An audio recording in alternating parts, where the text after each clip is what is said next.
Hello, I'm Greg Hunter. Welcome to USAWatchdog.com. With us today, a brand new guest, a guy I've been wanting to get on for a while now, Robert Kiyosaki. First of all, I want to welcome you, Robert Kiyosaki. Welcome to USA Watchdog. Well, thank you, Greg. And I want to continue with your intro a little bit. You know, you wrote the self-help book, the #1 all-time self-help book, Rich Dad, Poor Dad, which I read, and I stunningly found out that a house was not an asset. It was a liability. More of an asset if it's paid for, and you have the #1 self-help financial book ever in history. And I know you're the best of both worlds. You're a macro guy, you're a micro guy. So I want to start talking about what do you see right now, and as a guy that handles money and teaches people about money, what do you see right now in the economy? You must be terrified. Oh, actually not. I am terrified for my fellow human beings. Detroit just declared bankruptcy. And most Americans have no idea what that means. I mean, the idea that Detroit went bankrupt is like, the canary in the mine, or, when you see your friends dying, you sort of go, maybe I'm dying too, But the average person has no idea what Detroit going bankrupt means. And what it means to me, it means many, many things, but the biggest thing it means is the end of the industrial age. Each age lasts about 500 years. So the industrial age started around 1500, 1492, Columbus sailed the ocean blue. But that gave rise back in the 1700s to America and all this. So America became a power due to the rise of the industrial age. So what's happened in the year 2000 is that we've now evolved into the information age. So unfortunately, this financial crisis is a crisis not of financial problems. We have an educational problem. You see, our school systems are still in the agrarian age and the industrial age. It has not moved on to the information age. So we have an educational crisis, not a financial crisis. The reason I say that is the rich are richer than ever before, but the middle class is shrinking. And the reason, the middle class is shrinking is because both Obama and Romney promised to save them. And when the politicians promise to save your butt, your butt's gone. So I think really that's the problem, is that people are obsolete. People are still running around with obsolete ideas put in their heads by mommy and daddy and the school system. And the school system is about to go obsolete also. It's like J.C. Penney. But anyway, it's a matter of old ideas still running the economy. So if you're in financial trouble, odds are it's because you have old financial ideas in your head, like go to school, get a job, your house is an asset, put your money in a 401k, save money, get out of debt. Those are obsolete old ideas. That's the problem. So what are you telling people to do in terms of, you're looking at the what do you call it, the landscape here. Jim Rogers says, well, the farmers are going to do well. And when I go home to the Midwest, they are doing well. I mean, corn $6 a bushel, or $4, $5 a bushel now. It's a little low because it's going to have a good crop. Beans are around $11 a bushel. They've been as high as 1920. The farmers are doing pretty well. But, of course, one farmer, I got a friend of mine that farms 600 acres. One guy. And well, that's what we have at harvest time. He hires a couple of people. But so what are you telling people to do? Well, first of all, Jim Rogers is one of my heroes. And one of the things I say to people is, you've got to be careful who your teachers are. See, Jim Rogers is one of my teachers. He wrote the book Hot Commodities and all this stuff. He is a great teacher. Now, if you listen to a guy like Warren Buffett, you might be in trouble, because Buffett teaches a different way of thinking here. I don't agree with Buffett. I agree with Rogers. So, Warren Buffett would be toast if it wasn't for the massive bailouts. I mean, here, Buffett wanted, this big tax on rich people, and I had a better idea. Let's stop all the bailouts. I mean, if you believe in capitalism, you believe in bankruptcy. Yeah, I mean, Buffett owns a company called Moody's, right? Yeah. Berkshire Hathaway owns Moody's. So what do? They told everybody that these derivatives were safe. Yeah. Buffett should be, I'm sure he's a good man and all this stuff, but his advice was bad advice. It brought down Lehman Brothers, Bear Stearns, all these Goldman Sachs almost went bankrupt, Bank of America, just because a guy like Buffett and Moody's recommended the most toxic of all type of asset classes called derivatives. And today in America, there's over $700 trillion in derivatives set to blow up. And guys like Moody's and Fitch and those guys are still rating them as AAA prime. I mean, that's called dishonesty. So what do you think? First of all, let's figure out what do you think's coming with the economy? We have this big debt ceiling debate coming up. The Republicans want to dig their heels in over Obamacare. Obamacare, just yesterday, they put off another provision in Obamacare. They're going to let insurance companies charge whatever they want in terms of letting you have out-of-pocket expenses. I mean, it's one disaster after another, sequential disaster. One of my guests, Jim Willey, as a PhD in statistics, says that the failure rate is shrinking. It's happening faster and faster and faster, the failures. And he said, so what are you seeing? Are we going to have a lockdown in credit? Are we going to have a meltdown in the bond market and the stock market? Are we going to have 10 Lehmans all at one time with one of these big banks like Deutsche Bank and Barclays was downgraded in the last 3 weeks? What are you seeing? What's your nightmare? It's like I started this whole thing is America is Detroit. If you can see it from that perspective, you see the European Union as Detroit. You see China as Detroit. You see, they're not bad people. They're just obsolete thoughts. They're obsolete people with obsolete ideas. So I'll go back to it again. You've really got to be careful who your teachers are. Jim Rogers is one of my teachers. I've taught, I can't call him as a friend. I wish I could, but I respect him. I've read his book, Investment Biker. I've met him at different conferences and all this. He is a great teacher. But you've got to be careful who your teachers are. I don't like school because I didn't respect most of my teachers. It doesn't mean they're bad or good people. I just didn't like going to school and being told to go to school and get a job because I didn't want a job. I wanted to be an entrepreneur. I want to create jobs, not look for a job. So my message is always the same. It hasn't. You've read Rich Dad, Poor Dad and all this stuff. My rich dad was a teacher. Guess what? So was my poor dad. So if you're going to school, you want to look like my dad, my poor dad. Go to school, get a job, save money, get out of debt, invest for the long term in a well-defined portfolio of stocks, bonds, and mutual funds.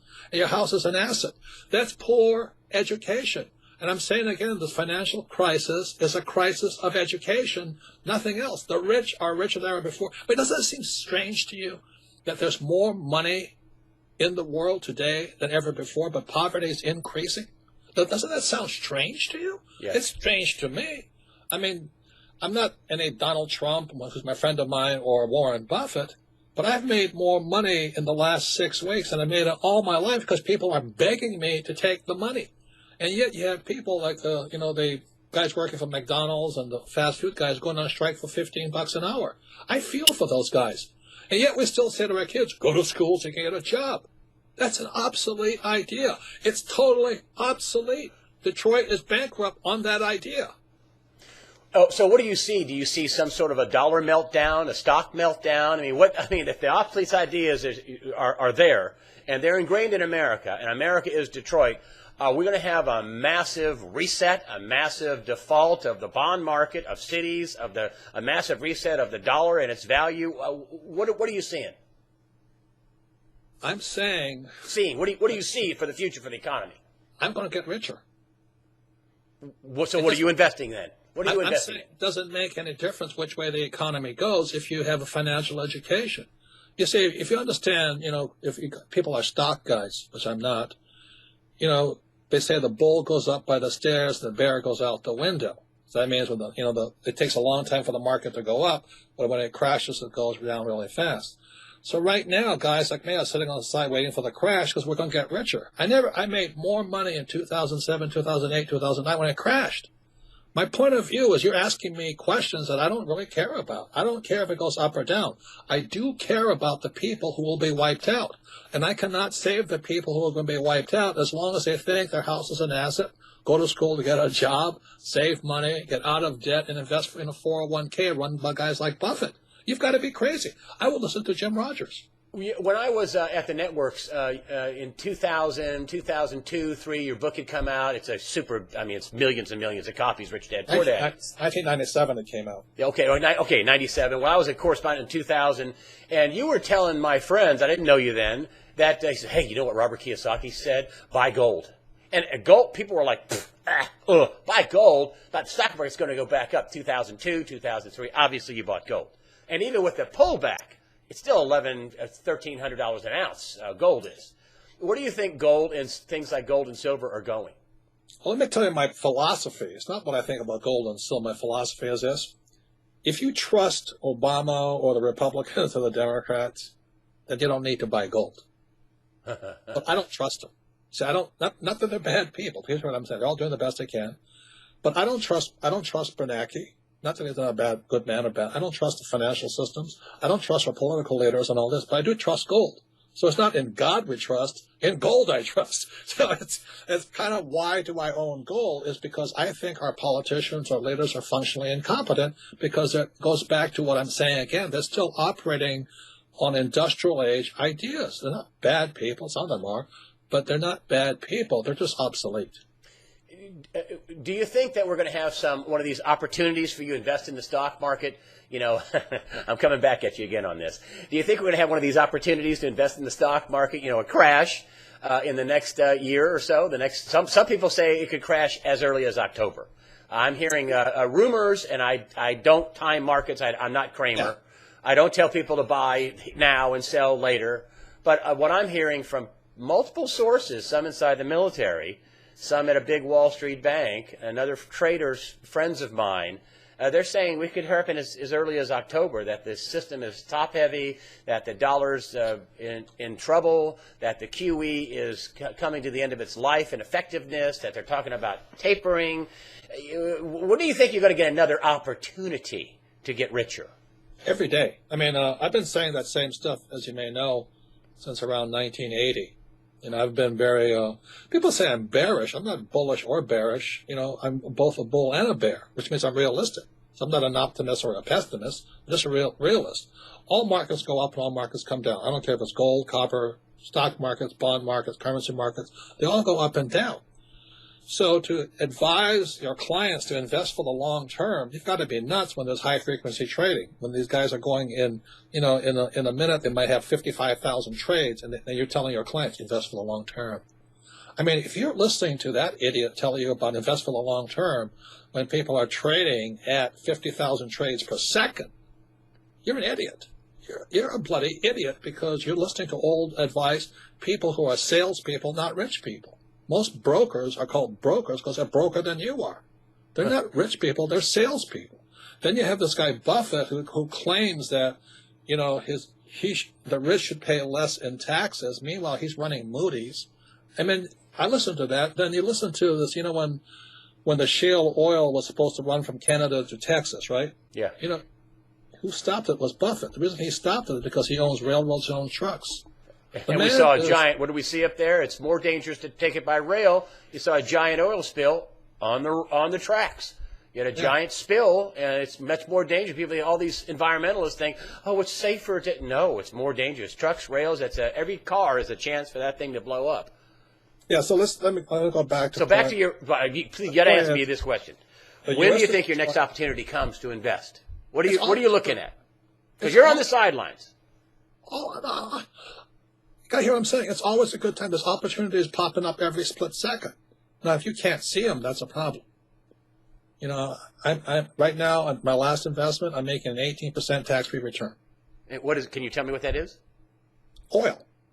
I'm an oil guy. People think I'm a real estate guy. I'm real estate, oil. I started, my first company was Standard Oil as a little kid, 1966, working for them. So I understand oil. So, and the reason I like Jim Rogers is, his book Hot Commodities is about commodities. Oil is a commodity, so is food. So when you look at what people should be investing in right now, again, I'm going back, it's not so much the investment thing, it's your philosophy. If you trust Obama, you trust that Hillary's going to win, or McCain's going to win, I don't really care who's going to win because they're out of touch. They can't control this economy. So the point here is this, I said again, U.S. is Detroit, who is your teacher? Rogers is my teacher. Buffett is not. So and we all have our self-interest. We all have our own greed points and all this. But I listen to people who I respect and I trust, and, I trust Jim Rogers more than I trust Warren Buffett. If you like Buffett, trade with Buffett. I don't. If you like Susie Orman, Susie Orman has a very good message out there. If you're an idiot, you should stop spending money. That's her message. We're all teachers. It depends who your teacher is. I don't recommend listening to Robert Kiyosaki. because I focus on being a rich man, not like my poor dad. So I listen to my rich dad, not my poor dad.